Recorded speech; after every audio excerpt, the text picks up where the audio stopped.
Ninakaw nila ang aking anak. Habang nagluluksa ako sa malamig na sahig, masayang naghahalikan ang asawa ko at ang matalik kong kaibigan sa aking kama. Hayaan mo siyang mabaliw, mariing bulong ni Rafael. Ngunit tapos na ang pagiging sunod-sunuran ko. Kinuha ko ang mga ebidensya at sinunog ang kanilang kasakiman. Babawiin ko ang lahat ng akin. Handa na ba silang tikman ang impyerno ng isang ina? Ninakaw nila ang aking anak. Habang nagluluksa ako sa malamig na sahig, buong kalupitan na nagkakasayahan ang asawa ko at ang matalik kong kaibigan. Hayaan mo siyang tuluyang mabaliw. Iyon ang mga salitang binitawan niya upang tapusin ang aking halaga. Ngunit tapos na ang pagiging mahina ko. Titipunin ko ang lahat ng kanilang kasinungalingan upang sunugin ang kanilang kasakiman. Babawiin ko ang lahat ng ninakaw sa akin. Handa na ba silang harapin ang puot ng isang ina? Hayaan mo na siyang magmukmok doon. Baliw na ang babaeng iyon, Brenda, at mas pabor yun sa atin. Hindi na niya mababawi ang katinoan niya, kaya madali na nating makukuha ang lahat ng kapangyarihan sa kumpanya. Wala na siyang silbi, kundi ang umiyak. Ang mga binitawang salitang yon ay tumagos sa pandinig ni Aurora Villanueva. Dala ng malamig na hangin mula sa hindi ganap na nakasiping pinto ng kwarto ng kanyang asawa. Nakatayo siya sa madilim na pasilyo, mahigpit na yakap-yakap sa kanyang dibdib. Ang maliit at asul na damit na niniting niya para sa kanyang 4 na taong gulang na anak na si Miguel. Ang damit na ito, ang tanging natira sa kanya mula nang ideklarang patay ang bata sa isang malagim na trahedya sa dagat na hindi na nakita pa ang katawan. Ang bawat hibla ng sinulid sa kanyang mga kamay ay konektado sa kanyang wasak na puso. Isang patunay ng kanyang walang hanggang pagmamahal at pangungulila bilang isang ina. Subalit ang dalisay na pagmamahal na yon ay sinasabayan ngayon ng walang awang pagtataksil mula sa 2 taong pinagkatiwalaan niya ng lubos. Unti-unting nawalan ng lakas ang mga tuhod ni Aurora. Napaluhod siya sa malamig na sahig na gawa sa marmol habang ang kanyang lalamunan ay tila sinasakal ng isang hindi nakikitang kamay. Hindi siya makahinga at higit sa lahat ay hindi siya makaiyak dahil ang sakit na nadarama niya ay lampas na sa kayang ilabas ng mga luha. Ang paningin niya ay nanlabo at ang kanyang buong katawan ay namanhid sa tindi ng pagkabigla. Ipinagpalit siya ng kanyang asawa sa matalik niyang kaibigan habang siya ay nagdurusa sa pagkawala ng kanilang anak. Sa kanyang pagyuko upang piliting itago ang matinding paninikip ng dibdib, may isang maliit na bagay na kuminang sa ilalim ng gilid ng cabinet na malapit sa pinto. Nanginginig ang kanyang mga daliri nang abutin niya ito. Isa itong mamahaling gintong ipit sa buhok. Kilalang kilala niya ang bagay na yon dahil siya mismo ang nagregalo nito kay Brenda noong kaarawan nito bilang pasasalamat sa pagsama sa kanya sa mga araw ng kanyang matinding depresyon. Ngunit hindi ang ipit ang nagpatigil sa pagtibok ng kanyang puso. Sa siwang ng gintong ipit ay may naiwang nakabuhol na isang maliit na asul na sinulid. Itinapat niya ito sa hawak niyang damit ni Miguel. Eksakto ang kulay at eksakto ang magaspang na pagkakagawa ng materyales. Paanong magkakaroon ng sinulid na ito sa personal na gamit ni Brenda kung ang anak niya ay matagal nang nilamon ng dagat kasama ang damit na yon? Bago pa man niya lubos na mabuo ang bumabagabag na katanungan sa kanyang isipan, malakas na bumukas ang pinto ng pasilyo. Pumasok ang kanyang biyenan na si Doña Carmen. Ang matanda ay tumingin sa kanya na may pinaghalong pandidiri at puot na hindi man lang sinubukang itago. Hanggang ngayon ba naman ay nakasalampak ka dyan at umiiyak na parang baliw? My God, Aurora, wala kang kwentang ina. Kung naging maingat ka lang at inasikaso mo ang pamilya mo, buhay pa sana ang apo ko. Ngayon, pati ang asawa mo ay pinapabayaan mo na at ginagawa mong miserable ang buhay niya sa loob ng sarili niyang pamamahay. Ang mga salita ng kanyang biyenan ay tila mga patalim na paulit-ulit na ibinabaon sa kanyang nakangangang sugat. Subalit sa pagkakataong ito, walang luhang pumatak mula sa mga mata ni Aurora. Hindi siya nagmakaawa o humingi ng tawad tulad ng palagi niyang ginagawa kapag sinusumbat sa kanya ang pagkamatay ni Miguel. Yumuko lamang siya ng tuluyan, ikinuyom ang kanyang palad, nang mariin hanggang sa bumaon ang kanyang mga kuko sa sariling balat at maingat na itinago ang gintong ipit kasama ang asul na sinulid sa loob ng kanyang damit. Habang nakayuko, ang kanyang kahinaan at pagkalito ay dahan-dahang napalitan ng isang nakakakilabot na kalmado. Isang malamig at pamatay na determinasyon ang nag-umpisang gumapang sa kanyang mga ugat, pumapalit sa takot na matagal nang nagpapabigat sa kanyang diwa. Mula sa silid ay nagmamadaling lumabas si Rafael, ang kaninang boses na puno ng kalupitan habang nakikipag-usap kay Brenda ay biglang nagbago at napalitan ng perpektong pagpapanggap ng isang nag-aalalang asawa. May hawak siyang isang baso ng maligamgam na gatas. "Mama, please, huwag niyo na pong sigawan si Aurora. May sakit ang asawa ko at kailangan niya ng pag-unawa natin, lalo na sa mga ganitong araw. Ako na po ang bahala sa kanya." Lumuhod si Rafael sa harapan ni Aurora, nagpapakita ng huwad na pagmamahal sa harap ng kanyang ina. Inilapag niya ang baso sa maliit na mesa at marahang hinawakan ng balikat ng kanyang asawa. Ang pagdampi ng kamay ng lalaki ay nagdulot ng matinding pandidiri sa buong pagkatao ni Aurora. Subalit pinilit niyang manatiling tahimik at tulala.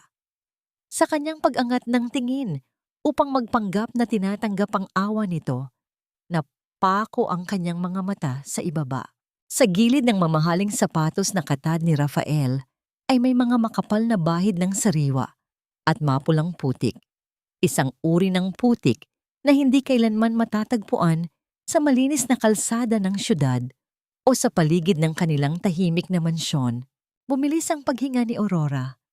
Saan nagtungo ang kanyang asawa bago ito umuwi ng bahay at paanong nagkaroon ng bakas ng buhay ng kanyang anak sa kamay ng babaeng unti-unting sumisira sa kanyang pamilya.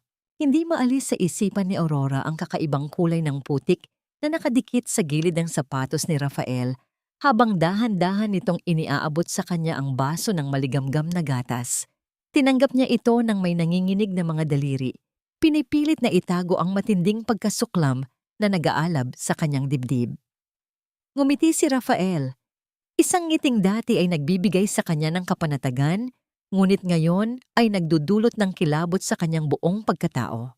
Pagtalikod ng kanyang asawa upang isara ang pinto. Mabilis at tahimik na ibinuhos ni Aurora ang laman ng baso sa malaking pasaso ng halaman sa gilid ng bintana. Pinanood niya kung paano unti-unting sipsipin ng tuyong lupa ang puting likido, kasabay ng pangako sa sarili na hindi na siya muling magpapalinlang sa mga lason na inihahain nila sa kanya, pisikal man o emosyonal.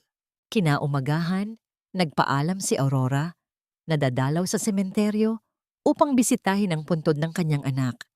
Nakasanayan na nila ang kanyang pag-alis tuwing ganitong oras kaya walang sino man ang nagtaka o pumigil sa kanya.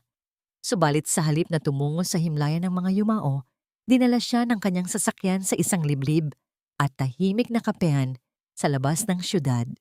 Doon ay naghihintay na ang nag-iisang taong hindi kailanman bumitaw sa kanya. Si Attorney Mark Flores ay nakaupo sa dulong bahagi ng establishmento.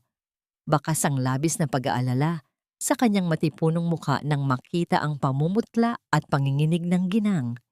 Ibinaba ni Aurora ang kanyang bag at walang pag-aalinlangang inilapag sa ibabaw ng mesa ang gintong ipit na may nakabuhol na asul na sinulid. Sa pamamagitan ng basag at nanginginig na boses, isinalaysay niya ang malupit na katotohanang natuklasan niya ng nagdaang gabi. Bawat salitang lumalabas sa bibig ni Aurora ay parang bubog na humihiwa sa kanyang lalamunan. Nakikinig lamang si Mark, ngunit ang pag-igting ng panga ng lalaki at ang lungkot sa kanyang mga mata ay sapat na upang iparamdam na hindi nag-iisa ang ginang sa kanyang laban. Nang mapansin ni Mark na hindi na mapigilan ni Aurora ang matinding panginginig ng kanyang mga balikat, dahil sa pilit na pagpipigil ng luha, marahan niyang iniabot ang kanyang kamay patungo sa ibabaw ng mesa. Binalot ng kanyang malapad at mainit na palad ang nanlalamig na mga daliri ni Aurora. Isang tahimik na paghawak na nag-uumapaw sa kapanatagan, paggalang, at isang pangakong hindi siya pababayaan anuman ang mangyari. Sa unang pagkakataon, matapos ang mahabang panahon ng pag-iisa sa dilim, nakaramdam si Aurora ng isang patak ng pag-asa na unti-unting nagpapaluwag sa naninikip niyang dibdib. I got you, Aurora. Mahinahong wika ni Mark habang tinititigan ng diretso ang mga mata ng ginang. Hindi ko hahayaang saktan ka pa nila. Sisimulan ko agad ang pag-iimbestiga sa lahat ng galaw ni Rafael simula ngayon. Pati na rin ang mga financial records na pilit niyang itinatago sa iyo. Magpakatatag ka lang, please. Pag-uwi sa mansyon, sinalubong agad si Aurora ng masarap na amoy ng nilulutong pagkain mula sa kusina. Pagpasok niya ay naabutan niya si Brenda na masayang naghahanda ng hapunan. Suot ang isa sa mga mamahaling apron na binili pa mismo ni Aurora sa ibang bansa. Sa hapagkainan ay nakaupo si Rafael. Nakangiting pinapanood ang babae na tila ba yun ang pinakaperpektong larawan ng isang masayang pamilya kung saan walang puwang ang presensya ng tunay na asawa. Lumapit si Brenda kay Rafael upang ihain ang pagkain. Sa isang iglap na inakala ng dalawa na hindi nakatingin si Aurora dahil abala ito sa pagbaba ng kanyang bag, nakita ng ginang ang palihim, ngunit malambing na pag-ayos ni Brenda sa gusot na kwelyo ng polo ni Rafael. Ang munting kilos na yon ay sumisigaw ng malalim na pagtataksil na matagal na pala nilang ginagawa sa ilalim ng kanyang sariling bubong. Bago pa man makapagsalita si Aurora, biglang umilaw ang telepono ni Brenda. Bakas ang pagkataranta sa mukha ng babae nang makita ang pangalan sa screen. Mabilis itong nagpaalam at lumayo patungo sa hardin upang sagutin ang tawag. Dahil sa paghihinala, maingat na sumunod si Aurora at nagtago sa likod ng malaking haligi sa beranda. Manang Rosa, bakit ka ba napatawag? Sinabi ko naman sa iyo na huwag mo akong kukontakin kapag ganitong oras. Mariin at pabulong na pananalita ni Brenda habang palingalinga sa paligid. Basta siguraduhin mong nakakain ng maayos ang bata at huwag ninyong palalabasin ng bahay. Ako na ang bahalang magpaliwanag kay Rafael bukas. Nanlaki ang mga mata ni Aurora. Sino si Manang Rosa? At sino ang batang tinutukoy ni Brenda na hindi pwedeng lumabas ng bahay? Tumalon ang kanyang puso sa kaba at pananabik. Pinipigilan ang sarili na tumakbo palabas at saktan ang babaeng walang pusong ninanakaw ang kanyang buhay. Kinailangan niyang huminga ng malalim. Pilit na ibinabalik sa kanyang alaala ang mainit na paghawak ni Mark kanina upang magkaroon ng lakas na bumalik sa kanyang silid nang hindi nagpapakita ng anumang emosyon. Pagsapit ng gabi, binalot ng matinding lamig ang buong kwarto ni Aurora mula sa hanging pumapasok sa nakabukas na bintana. Nakaupo lamang siya sa gilid ng kanyang kama, hindi makatulog at patuloy na binubuo ang mga piraso ng palaisipan sa kanyang isip. Sa kalagitnaan ng nakakabinging katahimikan, umilaw at sunod-sunod na nanginig ang kanyang telepono sa ibabaw ng mesa. Pangalan ni Mark ang nakarehistro.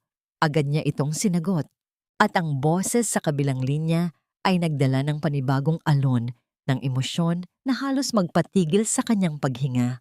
Aurora, may nakuha na akong impormasyon mula sa ospital at sa punerarya kung saan dinala ang katawan ng batang pinaniwalaan nilang anak mo. Mabigat at seryosong pahayag ni Mark. Hindi na cremate ang katawan ng batang nakuha sa dagat dahil hindi pumayag ang munisipyo. Nakuha ko ang natagong DNA test result.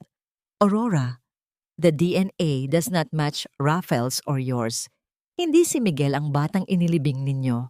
Naramdaman ni Aurora ang matinding pag-ikot ng kanyang paningin matapos marinig ang mga salitang binitawan ni Mark mula sa kabilang linya. Ang malamig na hangin mula sa nakabukas na bintana ay tila yumakap sa kanyang nanginginig na katawan. Buhay ang kanyang anak. Hindi ang laman ng kanyang sinapupunan ang iniiyakan niya. sa loob ng 2 mahabang taon. Napahawak siya ng mahigpit sa gilid ng mesa upang hindi mabuwal sa sahig habang ang kanyang puso ay nagwawala sa pinaghalong labis na kaligayahan at matinding galit. Ang hininga niya ay nagiging mabigat. Pinipigil ang isang palahaw na maaaring makapukaw sa atensyon ng mga demonyong natutulog sa kabilang silid ng kanyang sariling tahanan. Kinaumagahan, maagang pumasok si Rafael sa kanyang kwarto. May dala itong isang folder na naglalaman ng mga makakapal na dokumento. Baka sa mukha nito ang isang perpektong maskara ng pag-aalala. Ngunit sa likod ng mga matang yon ay naroon ang maitim na intensyon na matagal na nitong itinatago. Lumapit ito sa kanyang kama at marahang umupo sa gilid. Inilalapag ang mga papel sa kanyang harapan.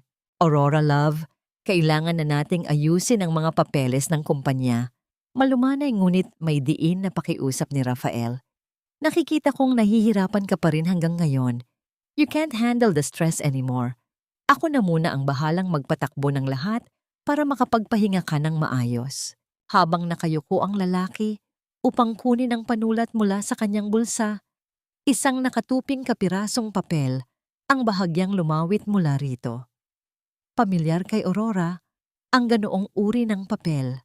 Isa itong resibo mula sa isang sikat na tindahan ng mga mamahaling laruan. Para kanino ang laruang yon kung matagal na nilang inilibing ang kanilang nag-iisang anak? Kumulo ang dugo sa mga ugat ng ginang, subalit alam niyang hindi ito ang tamang panahon upang sumabog. Kailangan niyang tapatan ang pagpapanggap ng kanyang asawa. Unti-unting nilaro ni Aurora ang kanyang emosyon. Nagsimula siyang humikbi ng malakas, hinahayaan ang kanyang mga balikat na manginig ng husto. Mahigpit niyang hinawakan ang braso ni Rafael. Ibinabaon ang kanyang mga daliri sa tela ng suot nitong damit habang nagmamakaawa. Rafael, wag mo akong iwan. Hindi ko na kaya.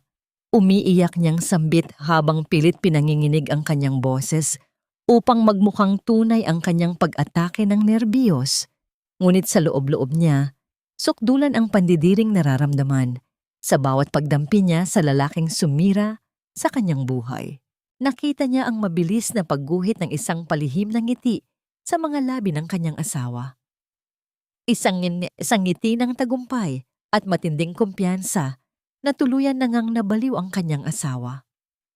Ipinasok ni Rafael ang panulat sa nanginginig na mga kamay ni Aurora at itinuro ang bahaging kailangan nitong pirmahan.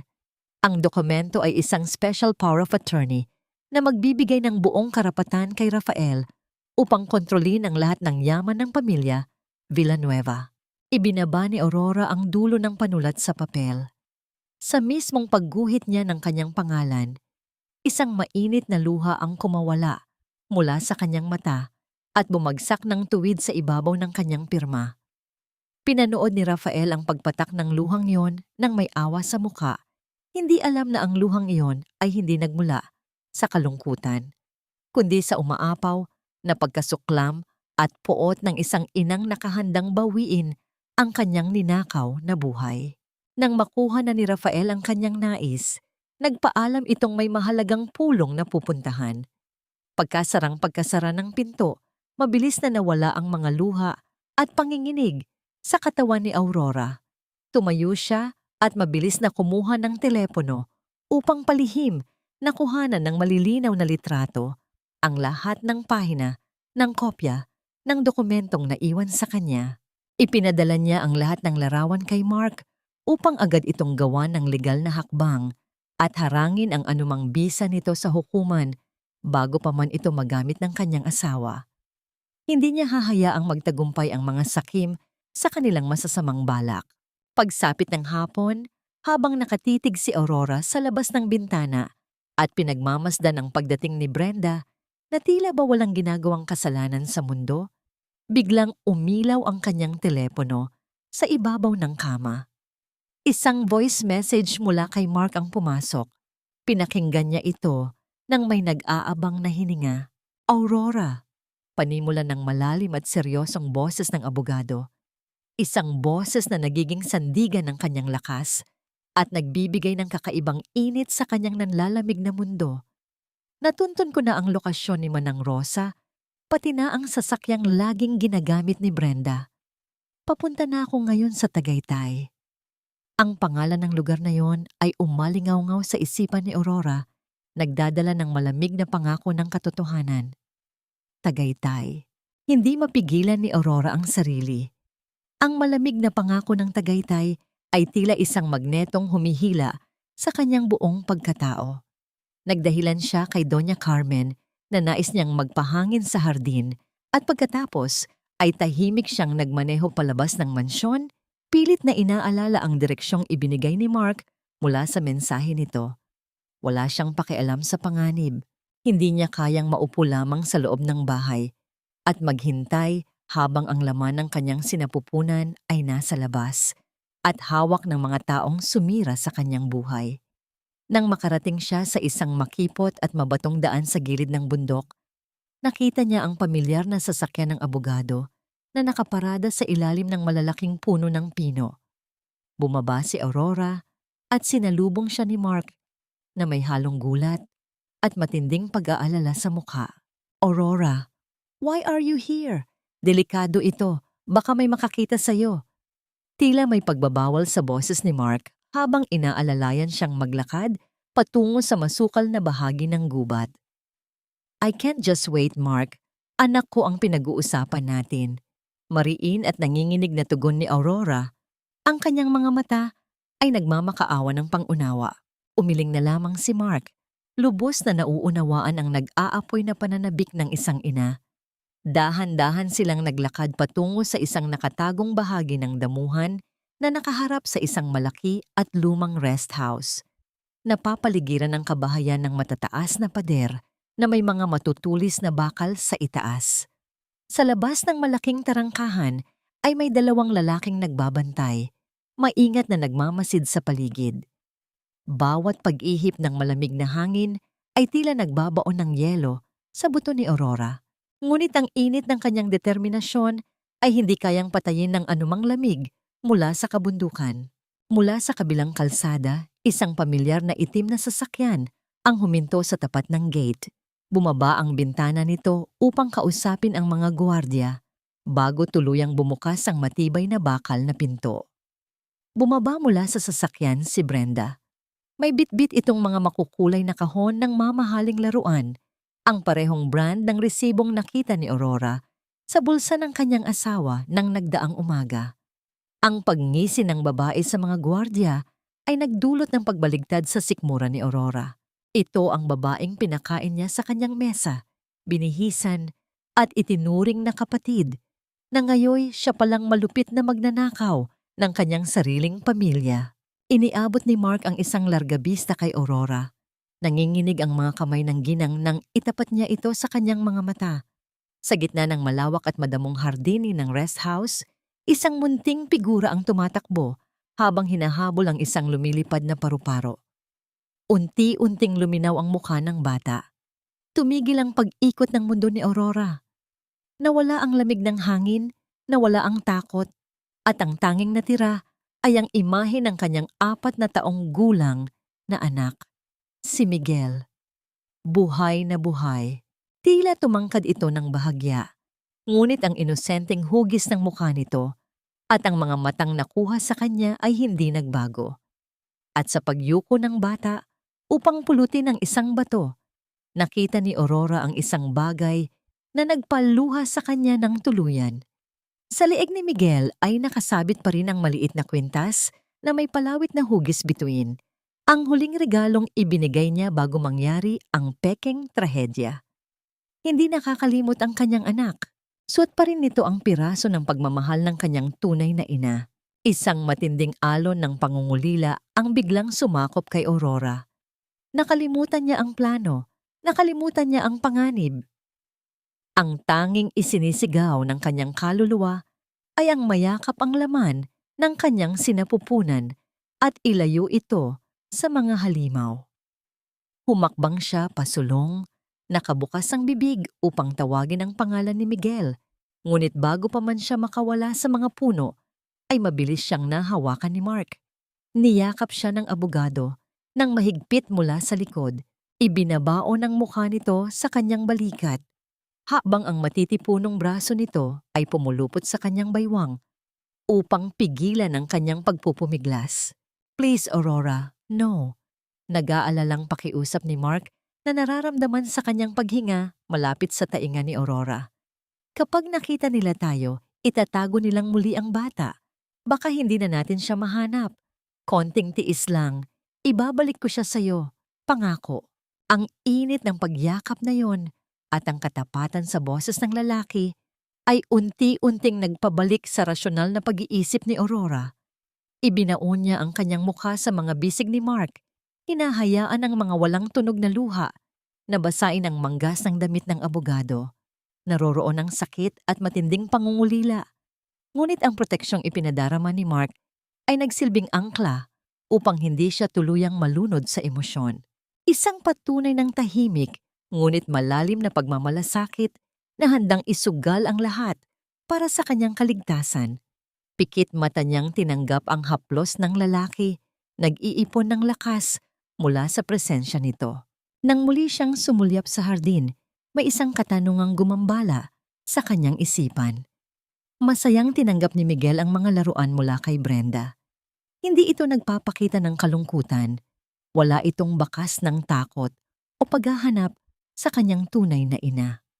Ano ang laso na itinanim ni na Rafael at Brenda sa inosenteng isipan ng bata sa loob ng 2 taon? Paano nila napaniwala si Miguel na ang sitwasyong kinalalagyan nito ngayon ay ang tanging tama? Habang pilit na pinapakalma ni Aurora ang kanyang sarili, biglang tumigil sa paglalaro si Miguel. Lumingon ang bata sa direksyon ng matataas na puno kung saan sila nagtatago ni na Mark. Dahan-dahang itinaas ni Miguel ang kanyang maliit na kamay at itinuro ang kanilang pwesto. Dahil sa kilos ng bata, napatingin din si Brenda at ang isa sa mga gwardiya sa dakong yon. Nagkatitigan sina Aurora at Mark, halos pigilan ang mismong pagtibok ng kanilang mga puso habang pinagmamasdan ng gwardiya na nagsimulang maglakad palapit sa kanilang pinagtataguan, lumilikha ng mabibigat na pagyapak na unti-unting dumudurog sa mga tuyong dahon. Pinigilan ni na Aurora at Mark ang kanilang paghinga habang papalapit ang gwardiya sa kanilang direksyon. Bago pa man makarating ang bantay sa punong pinagtataguan nila, isang biglaang paggalaw sa kabilang bahagi ng madamong lupain na dulot ng isang ligaw na aso ang tuluyang naglihis ng atensyon nito. Ginamit ni Mark ang natatanging pagkakataong yon upang mahigpit na alalayan si Aurora paatras. Tahimik silang naglakad palayo hanggang sa makabalik sila sa loob ng sasakyan. Ligtas nilang nilisan ang lugar, ngunit baon ni Aurora ang isang mabigat at nakakamatay na pasanin.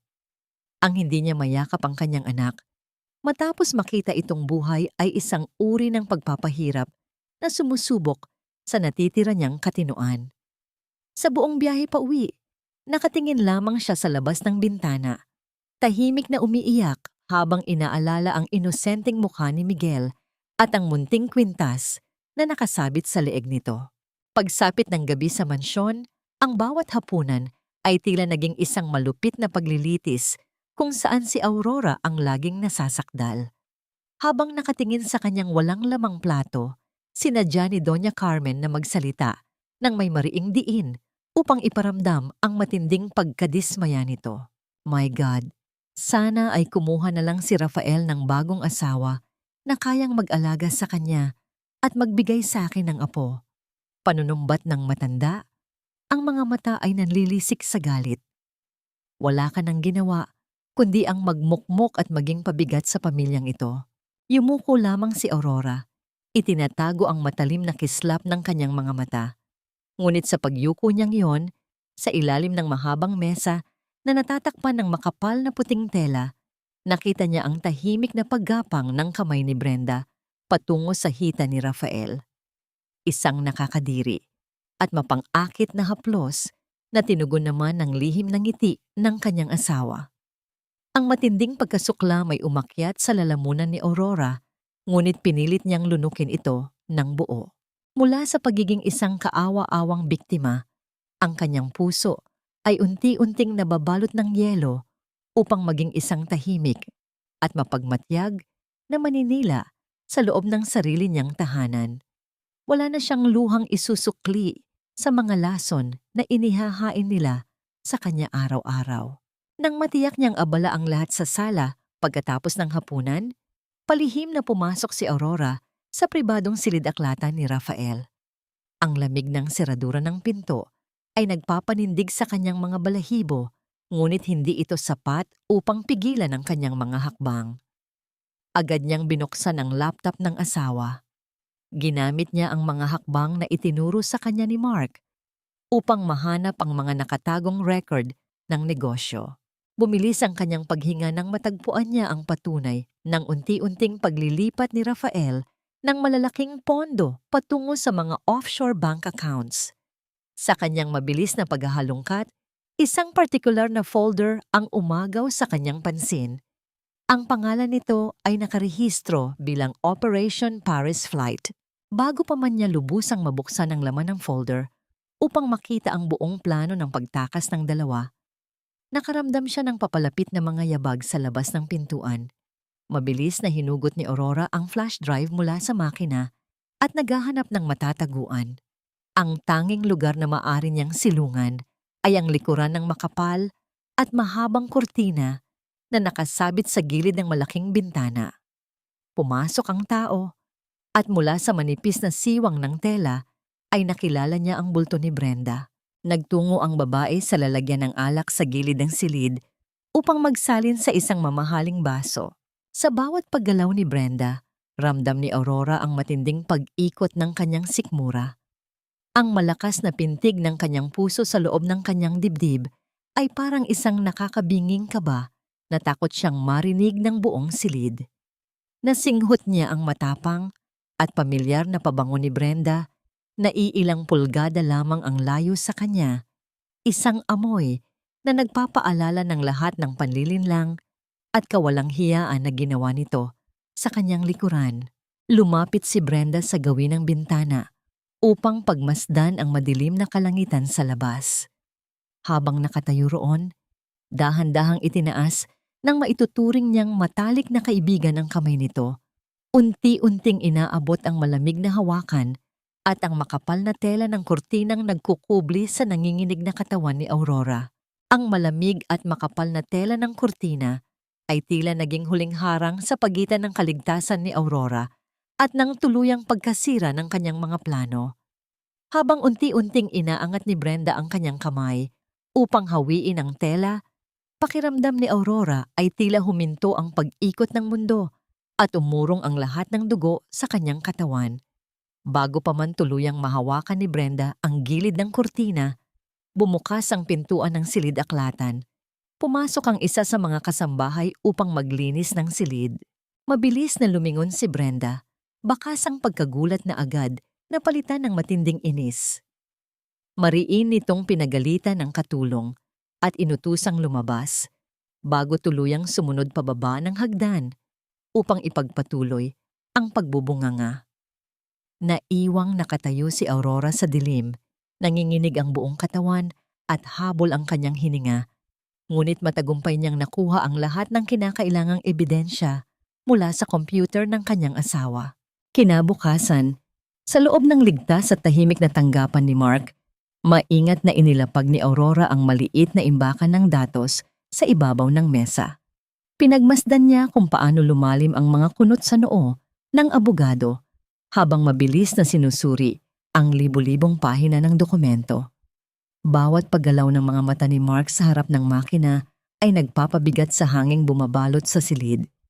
Nang tuluyang malinawan ang lahat, humarap si Mark kay Aurora. Ang kanyang mga mata ay nag-aapoy sa pinaghalong galit at awa para sa ginang. Aurora, plano nilang ibenta ang buong kumpanya sa susunod na buwan at ilipat ang lahat ng pera sa mga nakatagong account sa labas ng bansa. Seryoso at mabigat na paliwanag ni Mark. Tila pinipili ang bawat salita upang hindi tuluyang mawasak ang ginang. Tatakas sila patungong Paris, kasama si Brenda at si Miguel. Kaya nila itinago ang anak mo at hindi sinaktan. Gagamitin nila ang bata upang makuha ang malaking trust fund na nakapangalan kay Miguel sa Europa. Oras na ideklara nila itong buhay sa tamang panahon. Naramdaman ni Aurora ang tila libu-libong karayom na sabay-sabay na tumusok sa kanyang puso. Gagamitin ng kanyang sariling asawa at matalik na kaibigan ang inosenteng anak niya bilang isang kasangkapan upang magpakasaya sa nakaw na yaman. Ang tindi ng kasamaan at kasakiman ni na Rafael at Brenda ay hindi na kayang sukatin ng kanyang katinuan.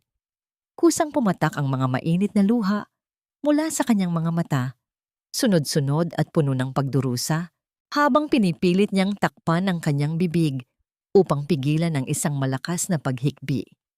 Lumapit si Mark mula sa kanyang inuupuan. Gamit ang hinlalaki, dahan-dahan at buong pag-iingat niyang pinunasan ang mga luha sa pisngi ni Aurora. Isang munting kilos na puno ng paggalang. Ibinaba ni Mark ang kanyang kamay at marahang hinawakan ang nanlalamig na mga daliri ng ginang. Nagkaroon ng bahagyang pag-aalangan sa simula. Isang tahimik na paghingi ng permiso hanggang sa tuluyan nitong balutin ng matinding init at kapanatagan ang nanginginig na kamay ni Aurora. Sa presensya ng abogado, naramdaman ni Aurora na hindi siya nag-iisa sa labanang ito. At sa unang pagkakataon ay hinayaan niyang maghilom ng bahagya ang kanyang puso mula sa alaga ng isang tunay na lalaki. Napagkasunduan nilang gagamitin ang paparating na anibersaryo ng kasal ni na Aurora at Rafael bilang perpektong entablado upang harangin ang lahat ng pondo. Habang nagkakasayahan ang mga sakim sa mismong gabi ng pagdiriwang, doon isa sa katuparan ni Mark ang mga legal na hakbang sa korte upang i-freeze ang mga bank accounts at sabay na susugurin ang tagong bahay sa Tagaytay upang bawiin si Miguel. Ibabagsak nila ang mga kalaban sa mismong oras na akala ng mga ito ay hawak na nila ang tagumpay. Pagbalik ni Aurora sa mansyon ng hapong yon, dumaan siya sa pasilyo malapit sa silid ni Doña Carmen. Mula sa nakabukas na pinto ay narinig niya ang matanda na seryosong nakikipag-usap sa isang abogado. Mariin at punong-puno ng pagkasuklam ang utos ng biyanan na tuluyan nang tanggalin ang pangalan ni Aurora sa huling testamento ng pamilya dahil sa umano'y tuluyang pagkawala ng katinuan nito. Wala nang pakialam si Aurora sa anumang yamang maiiwan ng matanda, kaya tahimik lamang siyang naglakad palayo. Subalit nang mapadaan siya sa itaas na bahagi ng hagdanan, isang eksena ang nagpatigil sa mismong pagtibok ng kanyang puso. Sa gitna ng malawak na sala ay nakatayo si Rafael. Kunot na kunot ang noo, habang nakatitig sa umiilaw na screen ng kanyang telepono na nakadikit sa kanyang tainga. Ang mukha nito ay namumutla sa pagkabigla, habang seryosong nakikipag-usap sa manager ng isang internasyonal na bangko. Ang mga salitang lumabas sa bibig ni Rafael ay tila nagpabagal sa paglipas ng oras. Anong ibig mong sabihin na may nakitang irregularity sa mga account ko kaya hindi ko maaaring ilipat ang pondo ngayon? Who authorized the hold? Halos huminto ang pagdaloy ng dugo sa mga ugat ni Aurora. Habang nakatayo siya sa itaas ng hagdanan, pinapanood ang pamumutla ni Rafael. Ang takot na mabisto ang kanilang plano, bago pa man ito tuluyang mag-ugat ay nagdulot ng matinding paninikip sa kanyang dibdib. Bago pa man tuluyang sumabog sa galit at pagkalito ang kanyang asawa, isa pang tawag ang pumasok sa telepono ng lalaki. Mula sa kanyang kinatatayuan ay narinig ni Aurora ang pamilyar at mahinahong boses ni Mark gamit ang awtoridad nito bilang punong abogado ng kumpanya. Ipinaliwanag ni Mark na ang nangyaring pagharang sa pondo ay isa lamang pangkaraniwang pagsusuri ng internasyonal na bangko dahil sa malaking halaga na sinusubukang ilipat at babalik din sa normal ang lahat matapos ang ilang araw. Unti-unting nawala ang kunot sa noo ni Rafael. Nakahinga ito ng maluwag at buong tiwalang nagpasalamat sa abogado, walang kamalay-malay na ang lalaking pinagkakatiwalaan nito ay ang mismong nagtali ng lubid sa kanyang leeg. Nang makita ni Aurora ang pagkalma ng kanyang asawa, lihim siyang napahawak sa pasamano ng hagdan at nagpakawala ng isang malalim na buntong hininga ng pasasalamat. Kinabukasan, ipinatawag si Aurora ni Doña Carmen sa malawak na sala. Nakaupo ang matanda sa paborito nitong silya, nakataas ang kilay, at tila may inihandang bagong uri ng pagpapahirap. Sa isang malamig at mapang-uyam na tono, inutusan ng matanda si Aurora na mag-organisa ng isang napakagarbong piging para sa nalalapit na anibersaryo ng kasal nila ni Rafael. Isang malupit na biro para sa isang ginang na alam ng lahat na nagdurusa sa pagkawala ng anak at pagkawasak ng sariling isipan. Nais ng biyenan na iparada si Aurora sa harap ng mataas na lipunan bilang isang baliw at walang silbing asawa upang mas mapadali ang pagtanggap ng publiko sa napipintong paghihiwalay ng mag-asawa. Sa halip na umiyak o tumanggi, yumuko si Aurora. Pinilit niyang gumuhit ng isang mahina at pekeng ng ngiti sa kanyang mga labi at malumanay na pumayag sa utos ng matanda. Itinatago ang nag-aapoy na katotohanan na ang mismong piging na yon ang magiging entablado ng pagbagsak ng mga makasalanan. Agad na nagpresenta si Brenda na tumulong sa lahat ng paghahanda para sa anibersaryo. Ginamit ng babae ang pagkakataong ito upang pumili ng mga pinakamamahaling tagapagbigay ng serbisyo, habang palihim na ibinubulsa ang malalaking komisyon mula sa mga ito. Ipinagkibit balikat lamang ito ni Aurora. Hinayaan niya ang matalik na kaibigan na magpakasaya sa mga nakaw na barya. Ang pinakamasakit at pinakamatinding patunay ng kasakiman ni Brenda ay nang iabot nito kay Aurora ang isang kahon na naglalaman ng isusuot ng ginang para sa pagdiriwang. Nang buksan ito ni Aurora, bumungad ang isang mapusyaw at mumurahing damit na mukhang basahan kumpara sa mga dati niyang isinusuot. Nakangiting ipinagmalaki ni Brenda na iyon daw ang pinakabagay kay Aurora upang hindi na ito mahirapan pang mag-ayos. Tinanggap ito ni Aurora nang may buong pusong pasasalamat, kahit na alam niyang lihim na nagpatahi si Brenda ng isang napakamahal at kumikinang na gown na tila gagamitin nito sa isang kasal.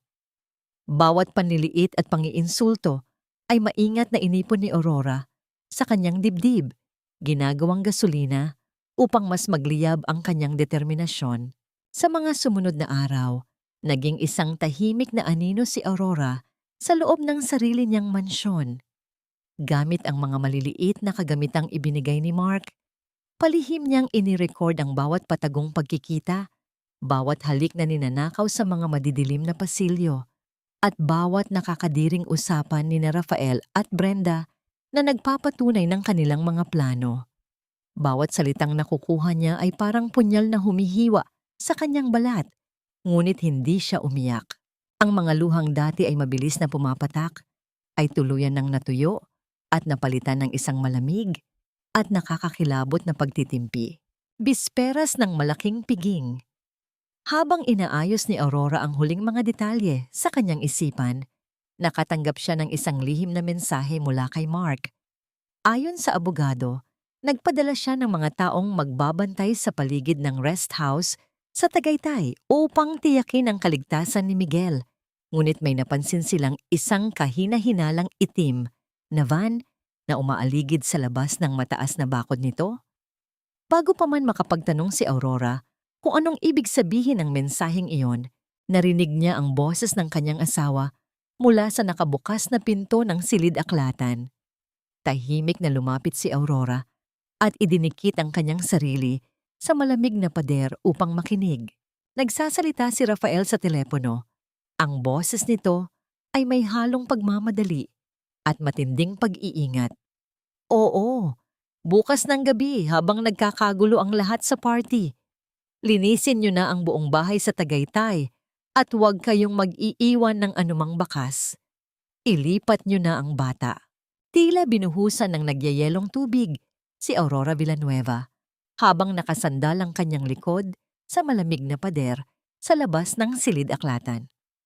Ang bawat salitang binitawan ni Rafael tungkol sa paglilipat kay Miguel ay paulit-ulit na umaalingaw-ngaw sa kanyang isipan, nagdudulot ng matinding panginginig sa kanyang mga kamay na halos hindi na niya maikuyom.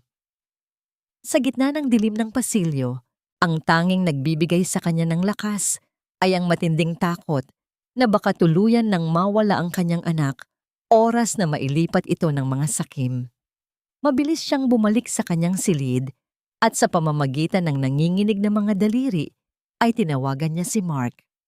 Ang pag-ilaw ng screen ng kanyang telepono ay tila isang munting parola sa gitna ng nagngangalit na bagyo ng kanyang damdamin. Mark, ililipat nila si Miguel bukas ng gabi. Habang nasa party tayo, kukunin nila ang anak ko. Halos pabulong na pahayag ni Aurora, ang kanyang boses ay basag sa matinding takot. Huminahon ka, Aurora. Hinga ng malalim, please. Ang baritono at panatag na boses ni Mark ay tila isang mainit na kumot na bumalot sa nanginginig na kaluluwa ng ginang. Nakaabang na ang team ko.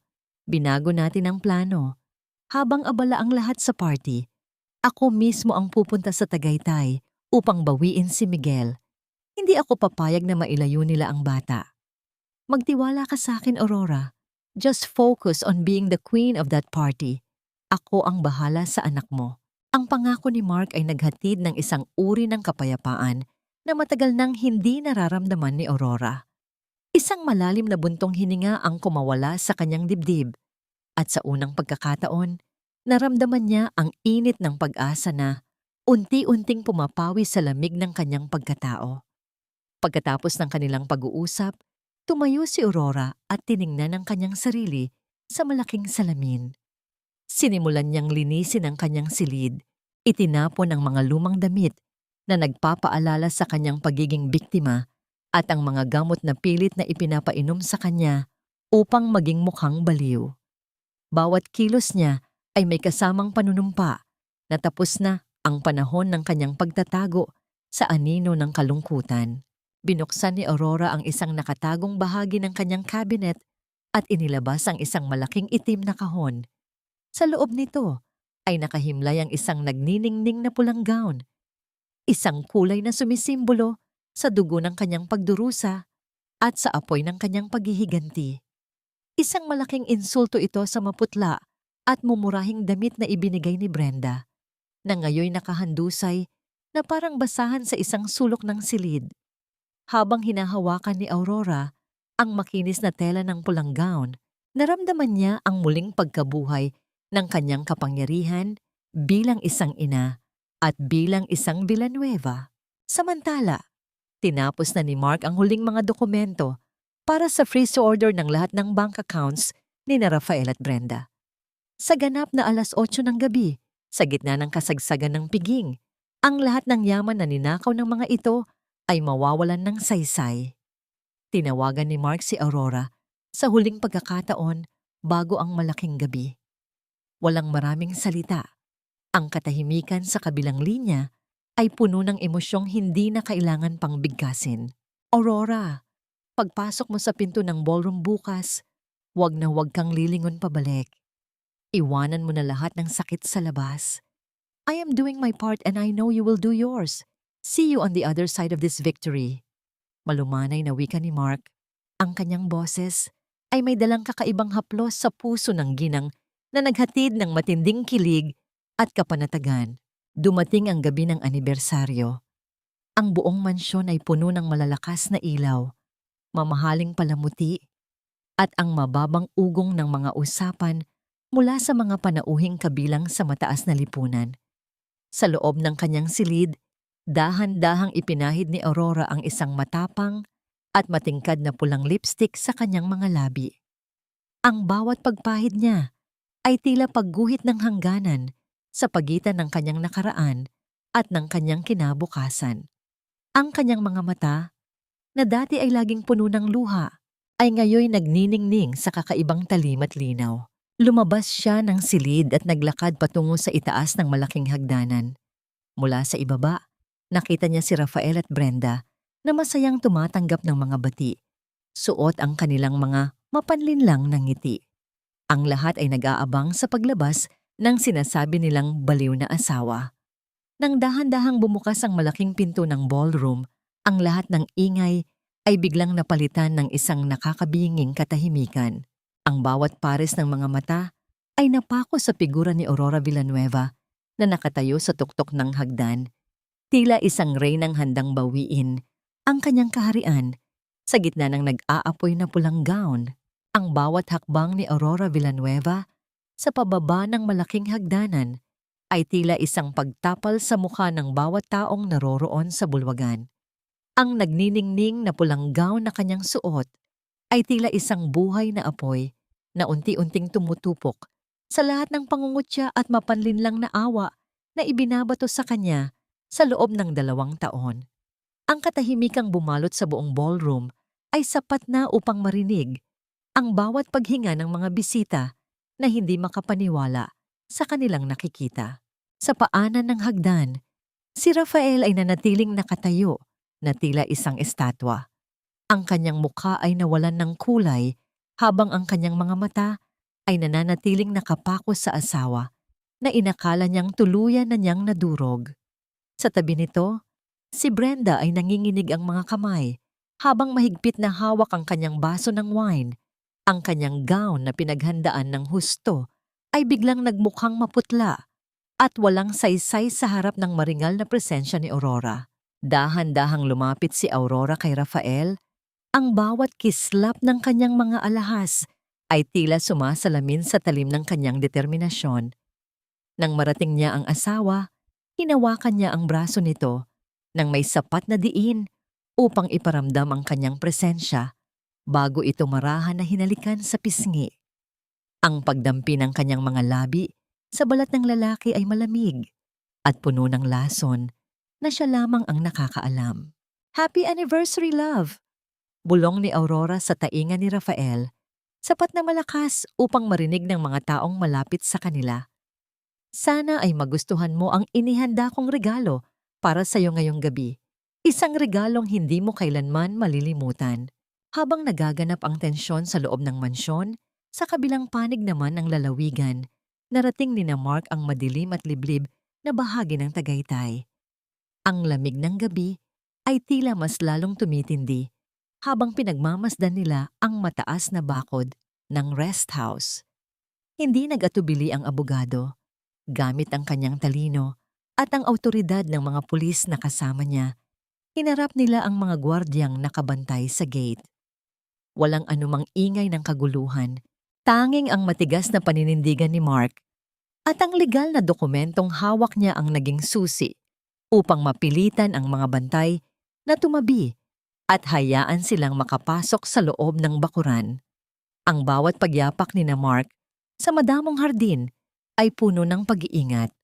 Ang kanyang mga mata ay matalas na naghahanap sa anumang bakas ng bata na kailangang iligtas.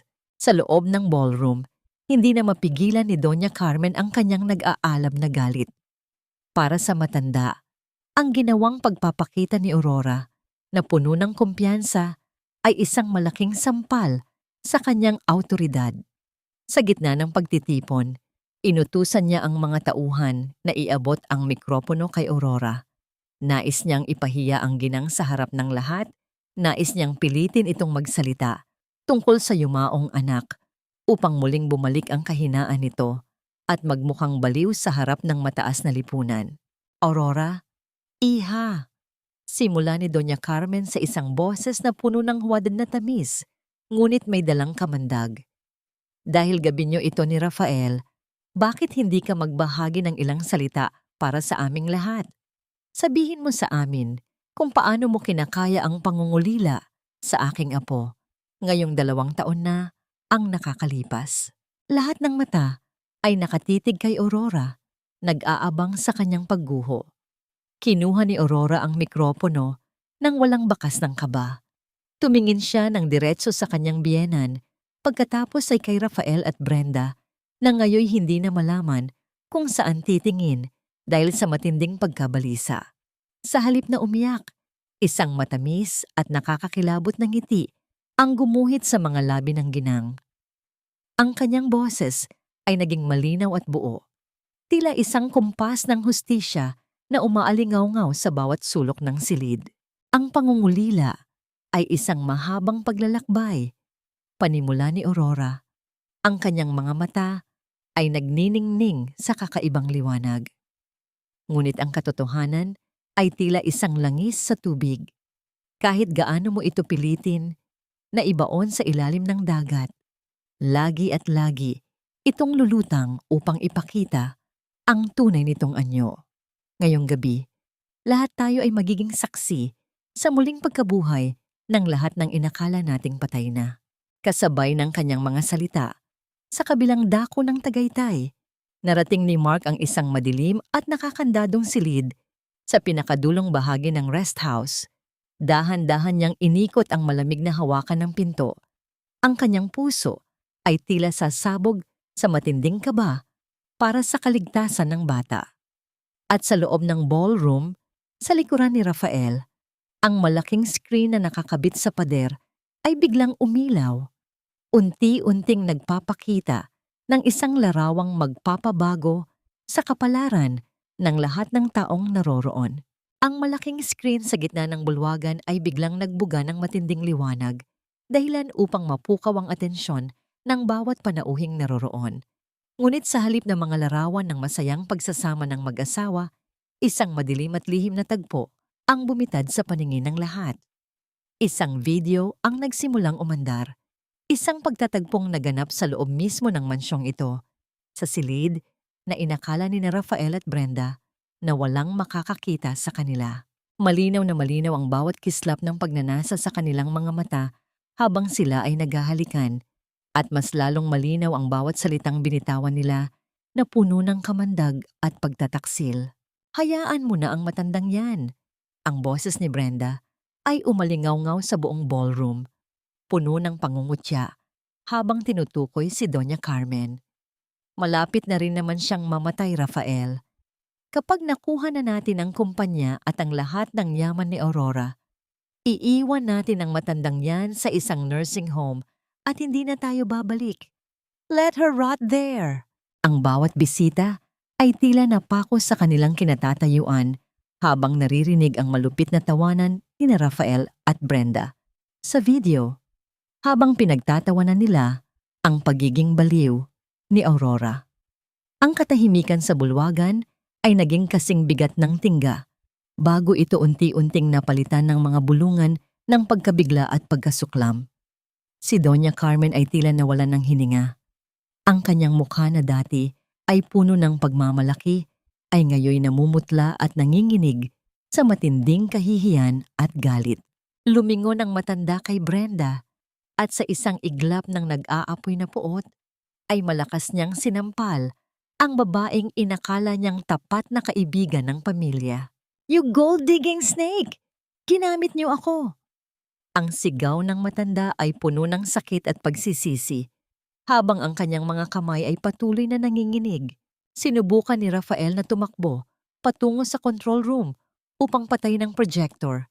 Ngunit bago pa man siya makahakbang, ay hinarang na siya ng mga security personnel na binayaran na ni Mark ng maaga. Ang system ay nakakandado. Wala silang magagawa, kundi panoorin ang sarili nilang pagkawasak sa harap ng lahat ng taong nais nilang pagyabangan.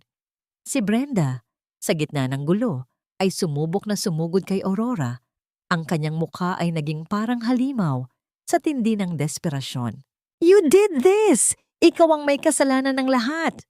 Ang sigaw ni Brenda habang iniamba ang kanyang kamay. Ngunit hindi na ang mahina at takot na Aurora ang kaharap niya ngayon.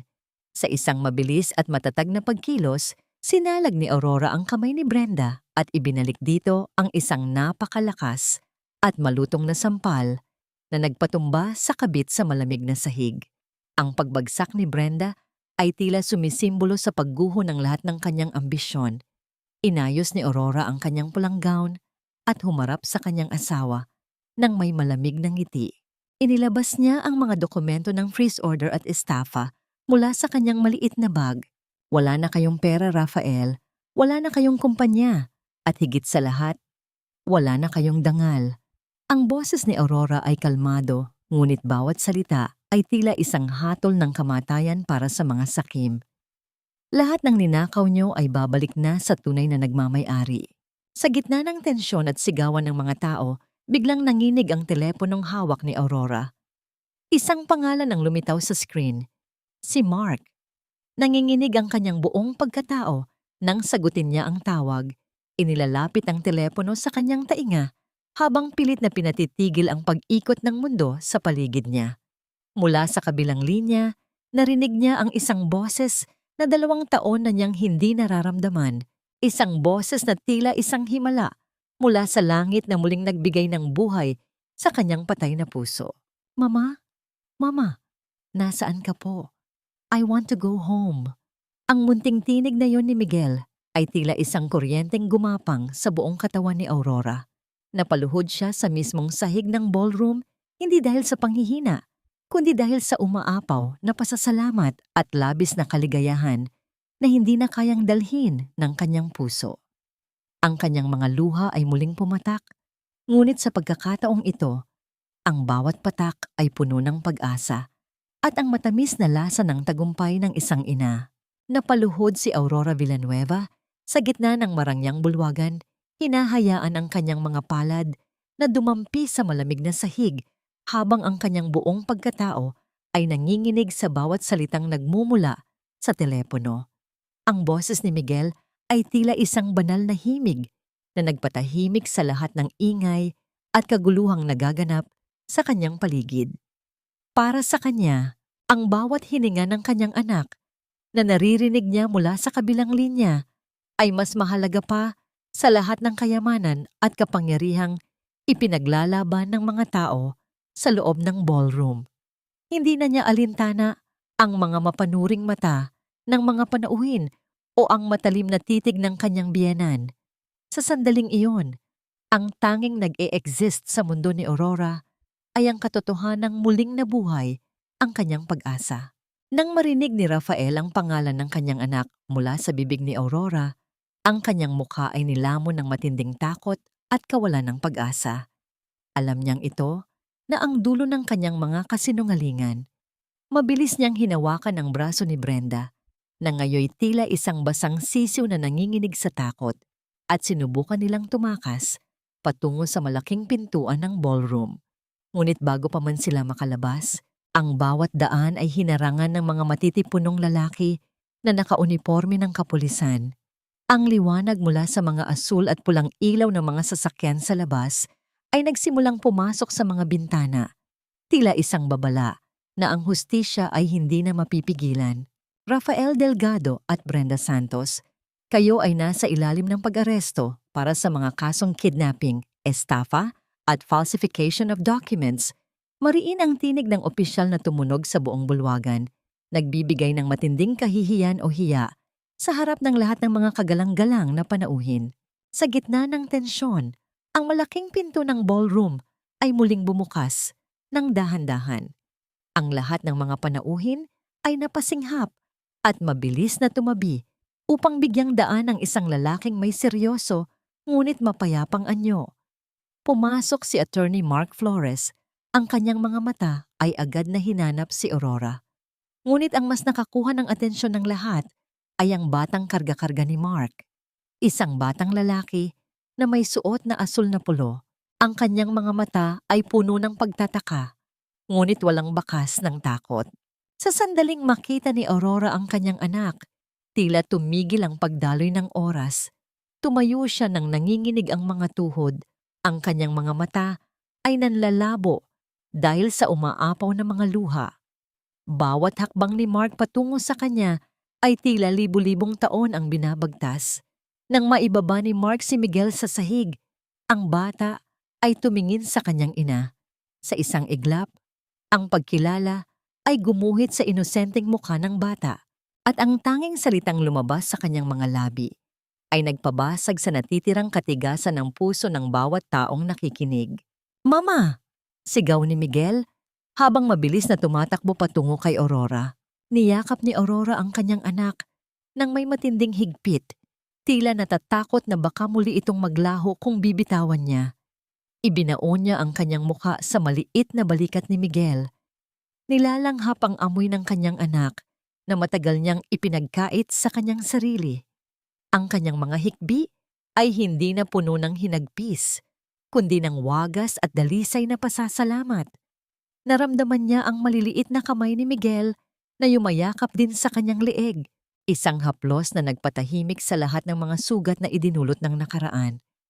Sa likuran nila, si Mark ay nakatayo lamang. Pinagmamasdan ang mag-ina ng may malalim na kagalakan at isang uri ng paghanga na hindi niya maipaliwanag. Habang inilalabas ng mga pulis sina Rafael at Brenda mula sa mansyon, lumingon si Rafael ng huling pagkakataon. Nakita niya ang kanyang asawa at anak na magkayakap. Isang larawan ng tunay na kaligayahan na hinding-hindi na niya kailanman magiging bahagi. Ang kanyang mga sumpa at banta ay tila naging mga walang saysay na bulong sa gitna ng tunog ng mga sirena na unti-unting lumalayo.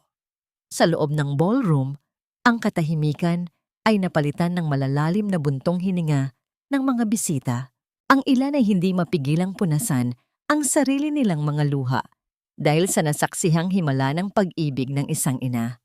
Nanatiling nakaluhod si Aurora, yakap-yakap si Miguel, habang dahan-dahang lumapit si Mark at ipinatong ang kanyang kamay sa balikat ng ginang. Ang haplos na yon ay nagbigay ng huling piraso ng kapanatagan na kailangan ni Aurora. Tumingala siya kay Mark, ang kanyang mga mata ay nagpapasalamat, nang higit pa sa kayang sabihin ng anumang salita. Sa gitna ng lahat ng pait at panlilinlang, natagpuan ni Aurora ang tunay na kahulugan ng kalayaan at ang pangako ng isang bagong umaga na wala ng halong takot. Ang nagngangalit na gulo sa loob ng ballroom ay dahan-dahang napalitan ng isang nakabibinging katahimikan habang ang huling anino ng mga pulis ay naglaho kasama ang mga salaring sina Rafael at Brenda. Ang mga panauhing kanina ay puno ng bulong at mapanghusgang tingin ay isa-isang nagsialisan.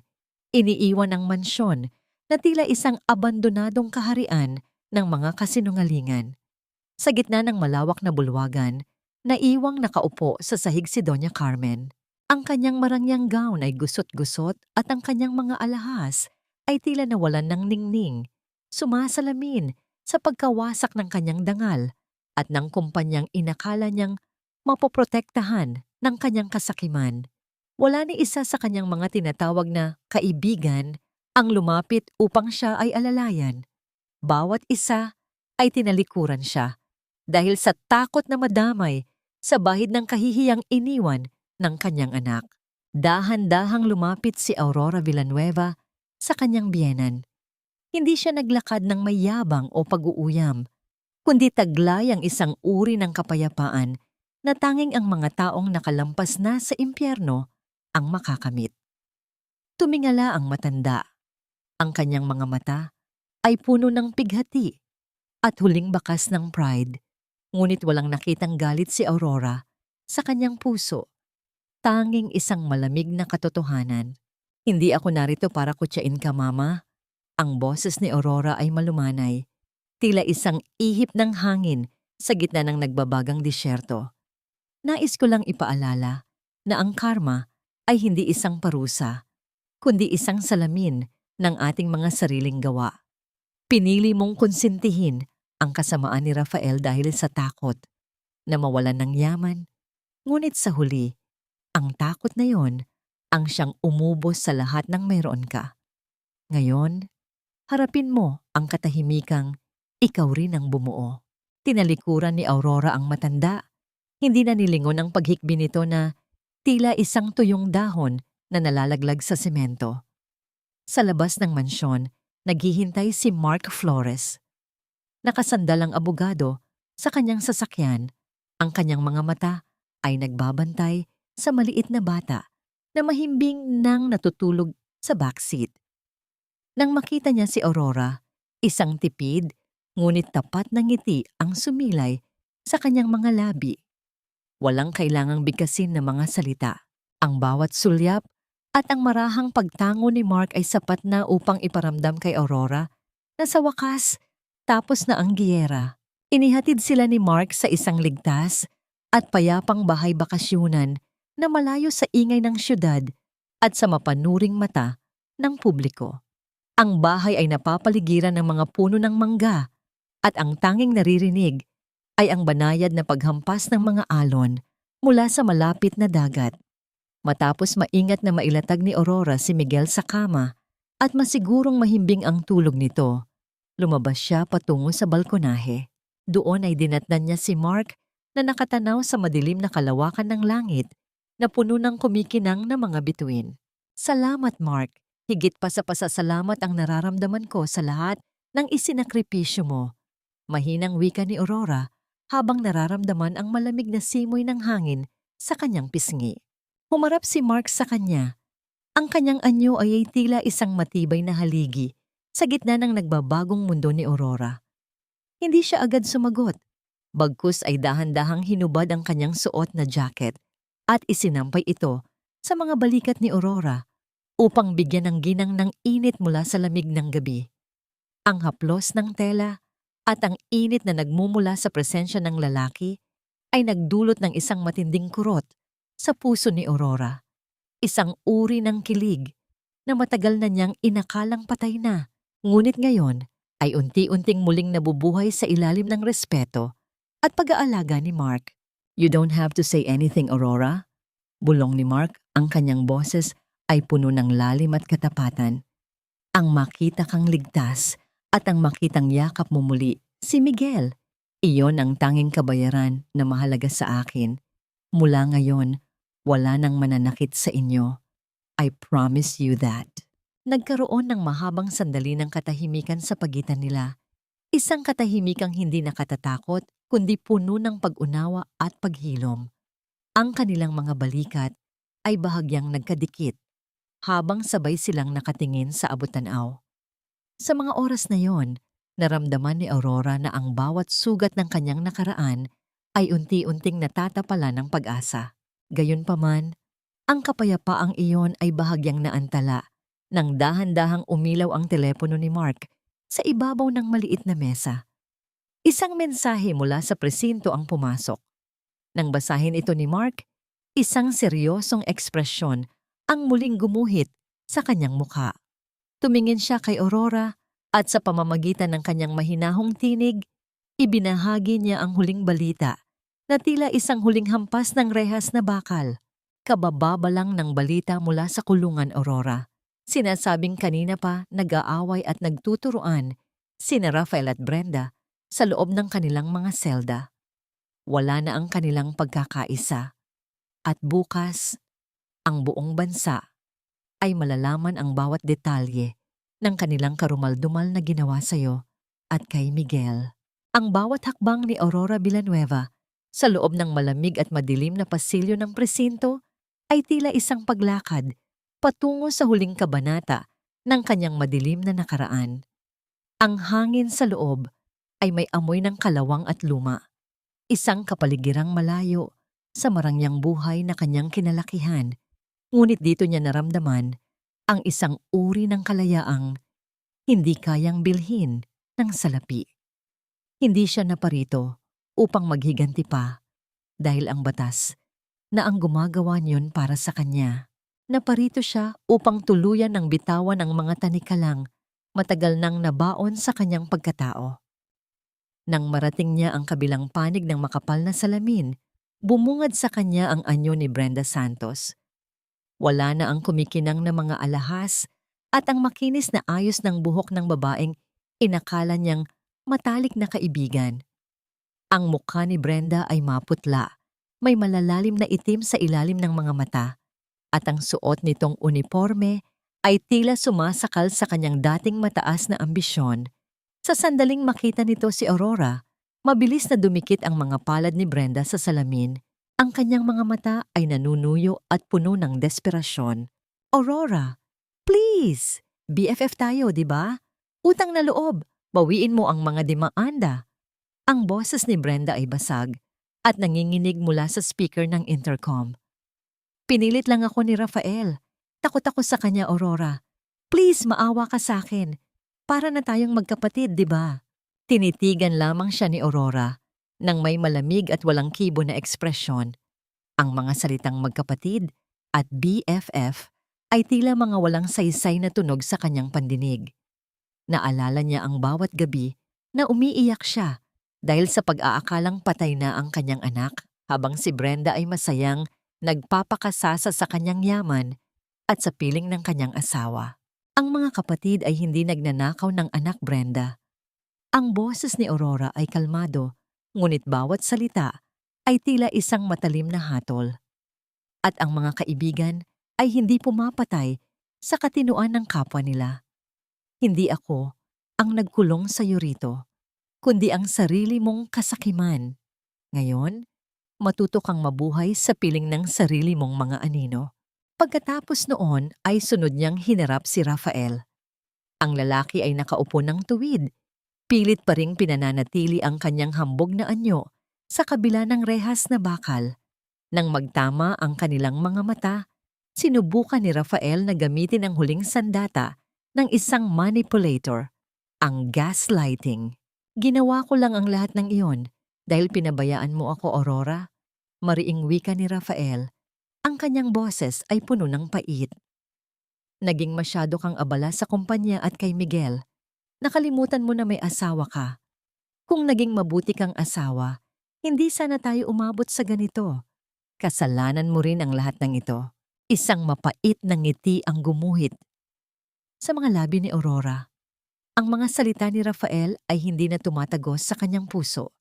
Sa halip, nagsilbi itong patunay na ang lalaking ito ay hinding-hindi na magbabago. Hindi na niya sinayang ang kanyang hininga upang makipagtalo. Tumayo siya ng may dignidad, inayos ang kanyang damit at tumingin ng huling pagkakataon sa lalaking dati ay itinuring niyang mundo. Rafael, ang tanging kasalanan ko ay ang paniwalaang may puso ka. Huling hirit ni Aurora bago tumalikod. Ngunit salamat pa rin dahil sa kalupitan mo, natagpuan ko ang tunay na lakas ng aking pagkatao. Paalam. Habang naglalakad palabas ng presinto, ang tunog ng mabibigat na pagsasara ng mga pintuang bakal sa kanyang likuran ay tila isang hudyat ng kanyang ganap na paglaya. Nang marating niya ang labas, ang sikat ng araw ay tila mas maliwanag at ang hangin ay mas sariwa. Huminto si Aurora sa tapat ng isang basurahan sa labas ng gusali. Dahan-dahan niyang hinubad ang kanyang gintong wedding ring mula sa kanyang daliri. Pinagmasdan niya ito ng ilang sandali. Isang simbolo ng pangakong matagal nang nilapastangan.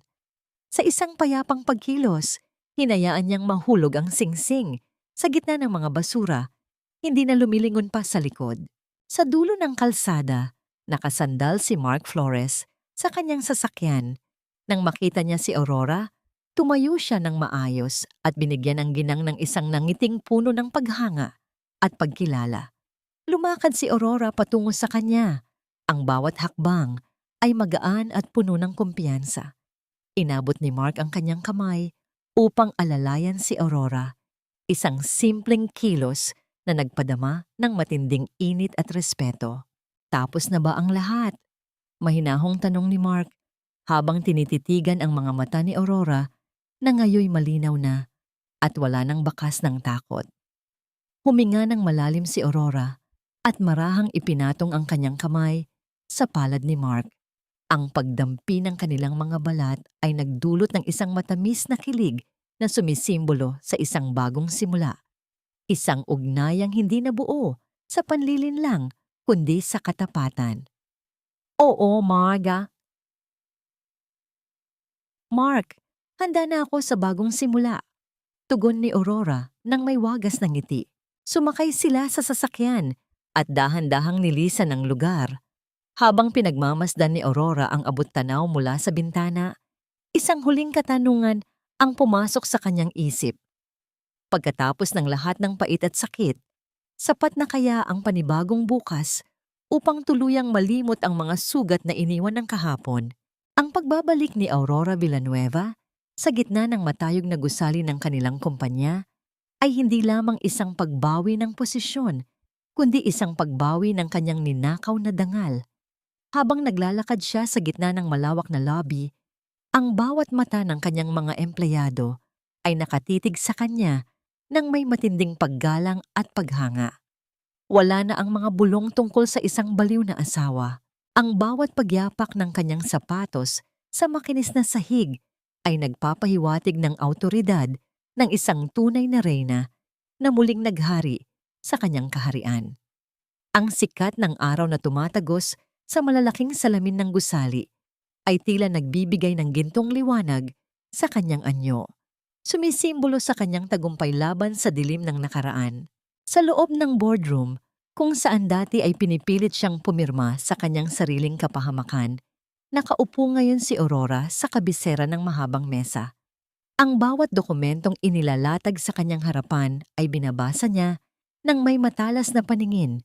Inayos niya ang lahat ng mga gusot na iniwan ng mga sakim, binura ang bawat bakas ng panlilinlang ni Rafael at Brenda, at ibinalik ang tiwala ng mga mamumuhunan sa pangalang Villanueva.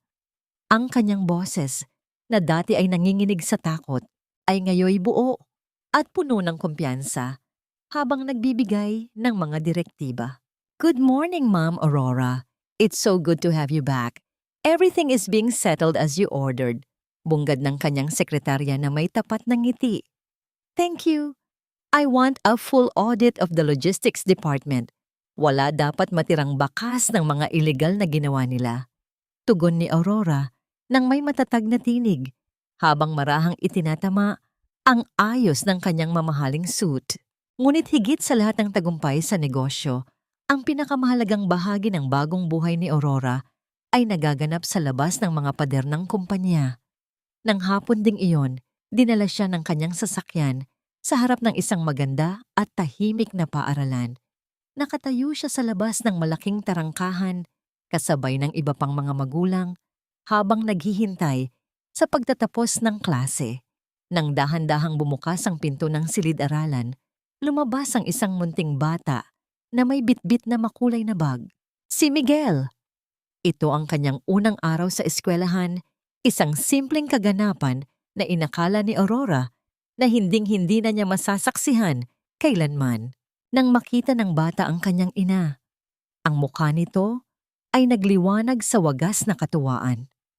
Mabilis na tumakbo si Miguel patungo sa kanya at sa bawat pagyapak ng maliliit na paa nito sa semento, nararamdaman ni Aurora ang muling pagbuo ng kanyang wasak na puso. Niyakap niya ang kanyang anak ng mahigpit, dinaramdam ang init ng katawan nito at ang bango ng pagkabata na tila isang gamot sa lahat ng kanyang mga sugat. Mama, I made a new friend today. Look, I have a star from my teacher. Masayang pagmamalaki ni Miguel habang ipinapakita ang kanyang maliit na palad na may tatak ng gintong bituin. I'm so proud of you, my love. Let's go home and tell Tito Mark about it. Malambing na tugon ni Aurora habang hinahaplos ang malambot na buhok ng anak. Pagdating nila sa kanilang payapang bahay bakasyunan, naghihintay na si Mark Flores sa balkonahe. Ang abogado ay nakasuot lamang ng kaswal na damit. Ang kanyang anyo ay tila isang bahagi na ng kanilang pamilya. Isang masayang hapunan ang naganap sa ilalim ng mainit na liwanag ng mga lampara. Ang tunog ng pagtatalo ni Miguel at Mark tungkol sa mga paboritong superhero ay nagpuno sa silid, isang ingay na nagbibigay ng buhay at tunay na kahulugan sa salitang tahanan. Tito Mark, can you help me with my drawing later? Tanong ni Miguel habang kumakain ng masaya. Of course, buddy. Basta tapusin mo muna ang pagkain mo. Sagot ni Mark, na may kasamang malalim at tapat na tingin kay Aurora. Nagkatitigan ng dalawa sa gitna ng hapag. Wala nang kailangang sabihin. Ang bawat ngiti at ang marahang pagdampi ng kanilang mga sulyap ay sapat na upang iparamdam ang isang ugnayang nabuo sa gitna ng unos. At ngayoy namumukadkad sa gitna ng kapayapaan. Ang presensya ni Mark ay hindi lamang naging sandigan ni Aurora sa legal na laban, kundi naging katuwang din niya sa pagbubuo muli ng kanyang pagkatao.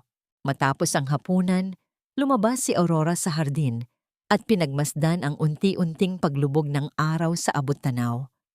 Ang kalangitan ay nababalot ng kulay kahel at lila, isang napakagandang tanawin na tila isang huling basbas sa kanyang mahabang paglalakbay. Wala na ang takot, wala na ang pangungutya, at wala na ang lamig ng pag-iisa. Ang bawat pag-ihip ng banayad na hangin ay tila isang bulong ng pag-asa, nagpapaalala sa kanya na ang puso ng isang ina, kapag nagmahal at lumaban, ay hinding-hindi kailanman madadaig ng anumang dilim. 5 taon na ang mabilis na lumipas mula nang huling gumuhit ang dilim sa buhay ni Aurora Villanueva. Sa isang malawak na beranda ng kanilang bahay sa tabing dagat, pinagmamasdan niya ang dahan-dahang paglubog ng araw na nagbibigay ng kulay ginto at rosas sa malawak na kalawakan ng karagatan. Ang hangin ay may dalang amoy ng alat at sariwang damo, isang kapaligirang nagbibigay ng ganap na kapayapaan sa kanyang dating wasak na pagkatao. Wala na ang kaba sa kanyang dibdib, wala na ang panginginig ng kanyang mga kamay. Ang tanging naroon ay ang isang uri ng katahimikang matagal niyang ipinagdasal. Mula sa malayo, nakikita niya ang isang batang lalaki na masayang tumatakbo sa pampang, hinahabol ang bawat pag-atras ng mga alon. Si Miguel, na ngayoy malaki na at puno ng sigla, ay lumingon sa kanya at kumaway ng may wagas na nangiti. Ang bawat halakhak ng bata na dinadala ng hangin patungo sa kanya ay tila isang banal na musika na nagpapatahimik sa lahat ng mga alaala ng sakit. Sa tabi ni Miguel ay ang kanilang asong si Bantay na masayang sumasabay sa bawat laro ng bata. Isang matipunong bisig ang marahang pumulupot sa baywang ni Aurora mula sa likuran. Naramdaman niya ang pamilyar na init at ang amoy ng sandalwood na nagmumula kay Mark Flores. Hindi na lamang siya ang kanyang abogado. Siya na ang kanyang sandigan, ang kanyang katuwang sa buhay. At ang lalaking nagturo sa kanya na ang pag-ibig ay hindi dapat nakasasakal, kundi nagpapalaya. Ipinatong ni Mark ang kanyang baba sa balikat ni Aurora, isang kilos ng pagmamahal na puno ng respeto at walang halong pag-aalinlangan. "You're thinking too much again, Aurora." Mahinahong bulong ni Mark. Ang boses nito ay parang isang banayad na kumpas na nagpapatahimik sa anumang ingay sa kanyang isipan. "Hindi naman, Mark. Iniisip ko lang kung gaano kalayo na ang narating natin." Tugon ni Aurora habang marahang hinahaplos ang kamay ng asawa na nakapatong sa kanyang tiyan. Napaisip ako, napatawad ko na ba talaga sila? Humarap si Aurora kay Mark at sa malalim na tingin ng lalaki ay natagpuan niya ang sagot. Hindi ang pagpapatawad sa mga taong sumira sa kanya ang pinakamahalaga, kundi ang pagpapatawad sa kanyang sarili dahil pinaniwala niya ang kanyang puso na siya ay mahina.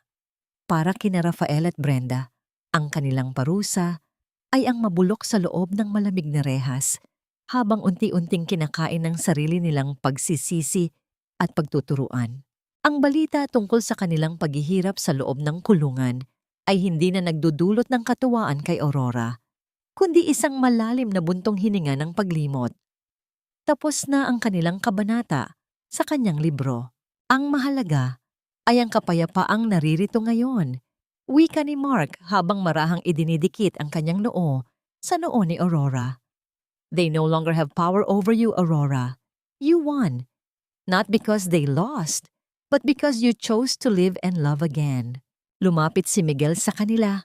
May dalang isang maganda at kakaibang kabibe na kanyang natagpuan sa buhanginan. Iniabot ito ng bata sa kanyang ina.